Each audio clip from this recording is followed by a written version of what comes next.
So నా పేరు doctor సుమా, consultant 49 fertility centre Vijayawada. ఏం ఫుడ్ తీసుకుంటే sperm count and quality improve అవుతుంది మేడం? ఇది చాలా కామన్గా అడుగుతూ ఉంటారండి. సో యాక్చువల్గా స్పర్మ్ కౌంట్ చూసినప్పుడు ఎంతో మందికి తక్కువ ఉండడం చూస్తాము. వాళ్ళు మమ్మల్ని అడిగే ఒకటే క్వశ్చన్ ఏంటంటే, మాకు ఎటువంటి బ్యాడ్ హ్యాబిట్స్ లేదు, ఏ ప్రాబ్లం లేదు, ఎందుకు తగ్గింది, న్యాచురల్గా ఇది పెరగడానికి మేము ఏం చేయగలం, ఎటువంటి ఫుడ్ తీసుకోగలం అని అడుగుతూ ఉంటారు.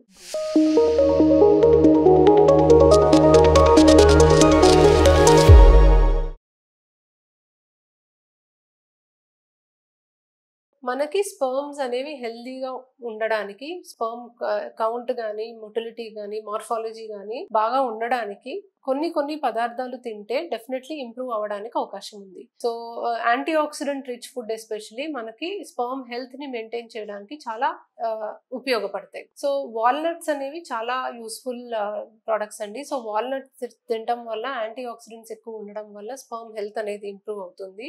సో గ్రీన్ లీఫీ వెజిటబుల్స్ కూడా చాలా మంచిది. సో ఆకుకూరలు ఎక్కువగా మీ డయట్ లో మీరు ఇంక్లూడ్ చేసుకోగలిగితే sperm motility and sperm morphology improve అవడానికి అవకాశం ఉంటుంది. పోమోగ్రానైట్ అనే ఫ్రూట్ లో మనకి యాంటీ ఆక్సిడెంట్స్ అగైన్ ఎక్కువ ఉంటుంది. సో పోమోగ్రానైట్ అనే ఫ్రూట్ తినడం వల్ల కూడా మీకు స్పర్మ్ క్వాలిటీ అనేది ఇంప్రూవ్ అవడానికి అవకాశం ఉంటుంది. డార్క్ చాక్లెట్ మంచిది.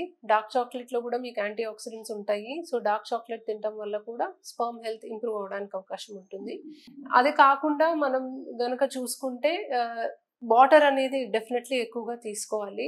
అండ్ ఫుడ్ ఒకటే కాకుండా రెగ్యులర్ ఎక్సర్సైజ్ చేయడం కూడా చాలా మంచిది. So healthy diet, egg include చేసుకోవాలి, ప్రోటీన్ రిచ్ ఫుడ్ ఇంక్లూడ్ చేసుకోవాలి. హెల్దీ ఫుడ్ తినడం కాకుండా రెగ్యులర్ ఎక్సర్సైజ్ కనీసం వారంలో ఒక 5 to 6 days అన్నా రెగ్యులర్ ఎక్సర్సైజ్ చేయాలి. అండ్ స్ట్రెస్ అనేది తగ్గించుకోవాలి. సో నైట్ నిద్ర సరిగ్గా ఉండాలి. వర్క్ స్ట్రెస్ ని మీరు ఏదో విధంగా మేనేజ్ చేసుకోవడం నేర్చుకోవాలి. సో మెడిటేషన్ చేయడం కానీ, యోగా చేయడం కానీ, ఇలాంటివన్నీ కూడా మీరు ప్రాక్టీస్ చేయగలగాలి.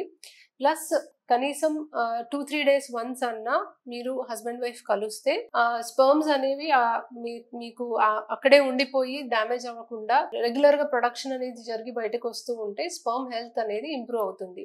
సో స్పర్మ్ డిఎన్ఏ డ్యామేజ్ అనేది మీరు తగ్గించుకోవడానికి మీకున్న బెస్ట్ పాసిబిలిటీ ఏంటి అంటే 2-3 days వన్స్ అన్నా హస్బెండ్ వైఫ్ కలుస్తూ ఉంటే స్పర్మ్ ప్రొడక్షన్ అనేది కాన్స్టెంట్ గా కంటిన్యూస్ గా జరుగుతూ ఉన్నప్పుడు ఎక్కువ స్పర్మ్స్ లోపలే ఆగిపోకుండా బయటకు వస్తూ ఉంటాయి కాబట్టి స్పర్మ్ హెల్త్ అనేది ఇంప్రూవ్ అవడానికి అవకాశం ఉంది. సో ఈ సింపుల్ టిప్స్ ఫాలో అవుతే మినిమం 2-3 months అన్నా మీకు డెఫినెట్లీ ఇంప్రూవ్మెంట్ వస్తుందండి స్పర్మ్ కౌంట్ లో.